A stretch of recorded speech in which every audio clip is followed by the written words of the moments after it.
Hello, everyone. This is City Fight, and today we're going to talk about the topic of losing versus winning. So, consider this scenario: you lost a $5 bet with a friend. The next day, you won $5 from a scratch and win card. So, you're at break even basically. But why are you still emotionally hung up on the $5 bet you lost to your friend? Stay tuned.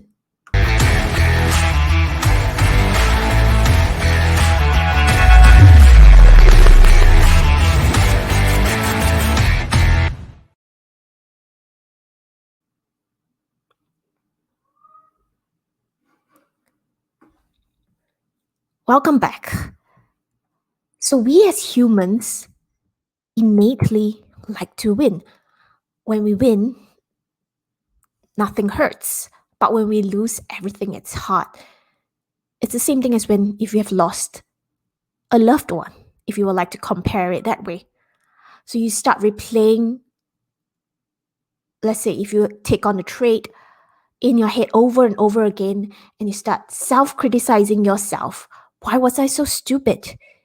If you were to think back about traits that really stood out in a time during trading, which ones come automatically to mind?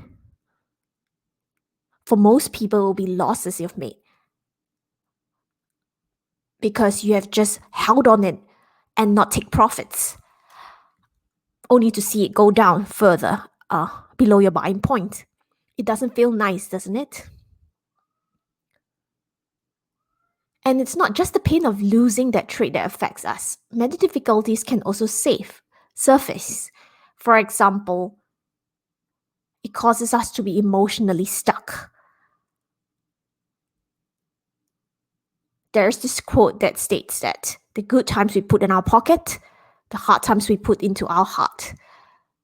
So true in trading, where the negative traits affect us more deeply than positive ones, and you may get emotionally stuck. So if you have had multiple losses in a row, this can really weaken and discourage us as well, mainly because it causes a wounded ego. And this often gets to your head.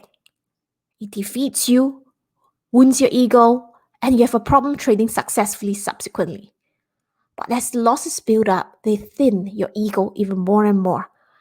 And you probably start developing a fear of losses for the next trades. And in other words, loss aversion. And if this builds up, this loss aversion can cause you to be mentally fatigued, and you're not able to focus on properly trading and missing golden opportunities along the way when the market is giving. Just a reminder that a trading is marathon. It is a good idea not to scrutinize something that's outside your control, example, the market, which can lead to you having losses, but you can control your risk management, which also helps with managing any losses and emotions that are tied with it. And it's important to note that we would like to believe there's a correlation with, learning and the number of hours we put into learning TA and the results that we generate after.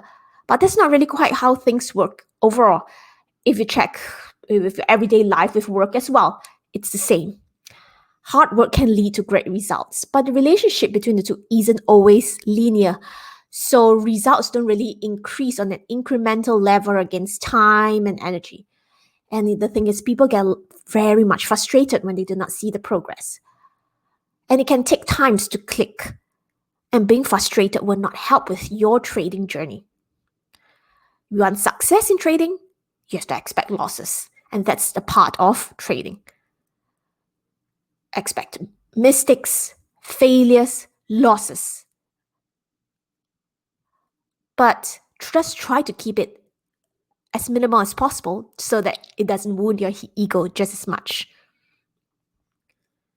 So there are two parts in the actions, the process and the results. While you can work on the process, the result is outside your control.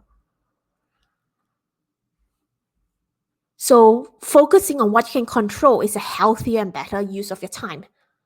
Ask yourself, what can I do about this trait that I just lost? Is this something that I can act upon on? What can I do better the next time around? So set a time at the end of the week to really review your traits, figure out why you generated losses, and you work on it.